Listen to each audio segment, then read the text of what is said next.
सोचिए, हिमालय की गोद में बसा एक ऐसा शहर जो सदियों से न जाने कितने ही रहस्य अपने अंदर समेटे हुए हैं।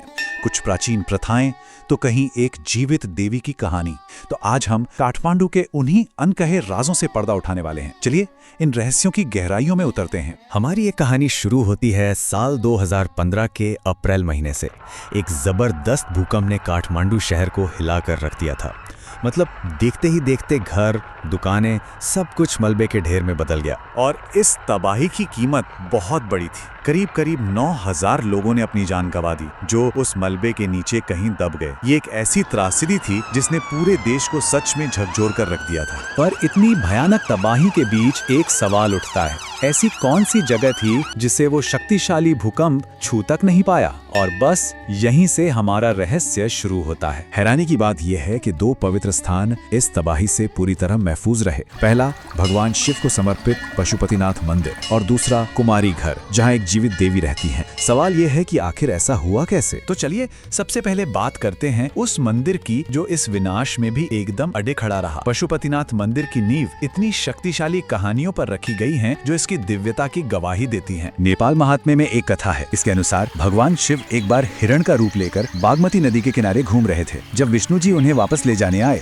तो खींचतान में उस हिरण का सींग टूटकर वहीं गिर गया और ठीक उसी जगह पर एक शिवलिंग अपने आप प्रकट हो गया। और आज यही स्वयंभू शिवलिंग, जिसे मुखलिंग के नाम से जाना जाता है, पशुपतिनाथ मंदिर का मुख्य आकर्षण है। ये सिर्फ एक पत्थर नहीं है, इसे साक्षात शिव का प्रतीक माना जाता है। इस लिंग के 4 चेहरे तो सबको दिखाई देते हैं, जो शिव के अलग अलग रूपों को दिखाते हैं। लेकिन कहा जाता है कि इसका एक 5वां अदृश्य चेहरा भी है। पुराने तांत्रिक ग्रंथों के मुताबिक ये जो 5वां गुप्त चेहरा है उसे कालाग्नि रुद्र कहते हैं और इसका सीधा संबंध तंत्र विद्या से है। माना जाता है कि इसे देखने की शक्ति सिर्फ उन साधकों के पास है जिन्हें तांत्रिक ज्ञान हो। अब हम उस दूसरी जगह की तरफ बढ़ते हैं जो भूकंप से बच गई थी, कुमारी घर। ये एक ऐसा अनोखा महल है जहां कोई मूर्ति नहीं बल्कि एक जीती जागती देवी निवास करती है। कुमारी का जीवन ना 2 हिस्सों में बटा होता है। वो शाक्या जाति की एक आम बच्ची होती है जिसे एक रात में देवी का दर्जा मिल जाता है। फिर वो अपने परिवार से अलग होकर कुमारी घर में रहती है और देवी दुर्गा की शक्ति का प्रतीक बनकर पूजी जाती है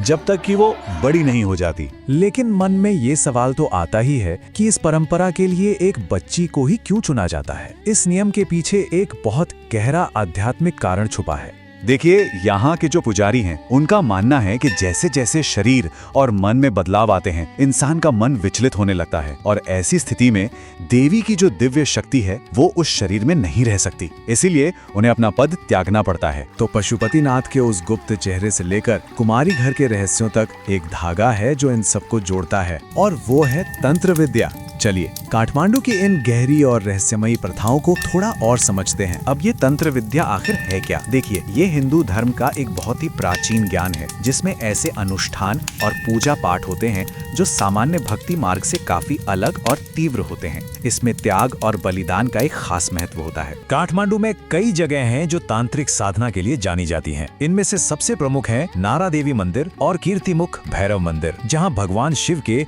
सबसे उग्र और भयानक रूप की पूजा होती है। और तांत्रिक ग्रंथों के अनुसार देवी देवताओं को प्रसन्न करने के लिए बलिदान एक जरूरी अनुष्ठान है। इसे इन प्रथाओं का एक अभिन्न अंग माना जाता है। इसके कुछ उदाहरण तो हर साल देखने को मिलते हैं, जैसे विजयादशमी के दिन नारा देवी मंदिर में भैंस की बलि दी जाती है। वहीं कीर्तिमुख भैरव मंदिर में साल में एक बार पूर्णिमा की रात को पंच बलि दी जाती है, जिसमें 5 अलग अलग जानवरों का बलिदान होता है। अब ये कहानी हमें अपने चरम पर ले आती है बागमती नदी के किनारे बसे आर्य घाट पर, एक ऐसी जगह जहां जीवन और मृत्यु का अंतिम सत्य एक साथ दिखाई देता है। जरा सोचिए, पशुपतिनाथ मंदिर के एक हिस्से में घंटियों की आवाज है, मंत्र गूंज रहे हैं, भजन हो रहे हैं, मतलब यहाँ जीवन और भक्ति का उत्सव मनाया जा रहा है। और ठीक उसके बगल में दूसरी तरफ जलती हुई चिताओं की खामोशी है। ये है आर्य घाट, काठमांडू का सबसे बड़ा खुला शमशान घाट। यहाँ हर दिन अंतिम संस्कार की प्रक्रिया चलती रहती है। पार्थिव शरीर को घाट पर लाया जाता है, उसके पैरों को पवित्र बागमती के जल से धोया जाता है और फिर खुले में ही चिता पर रखकर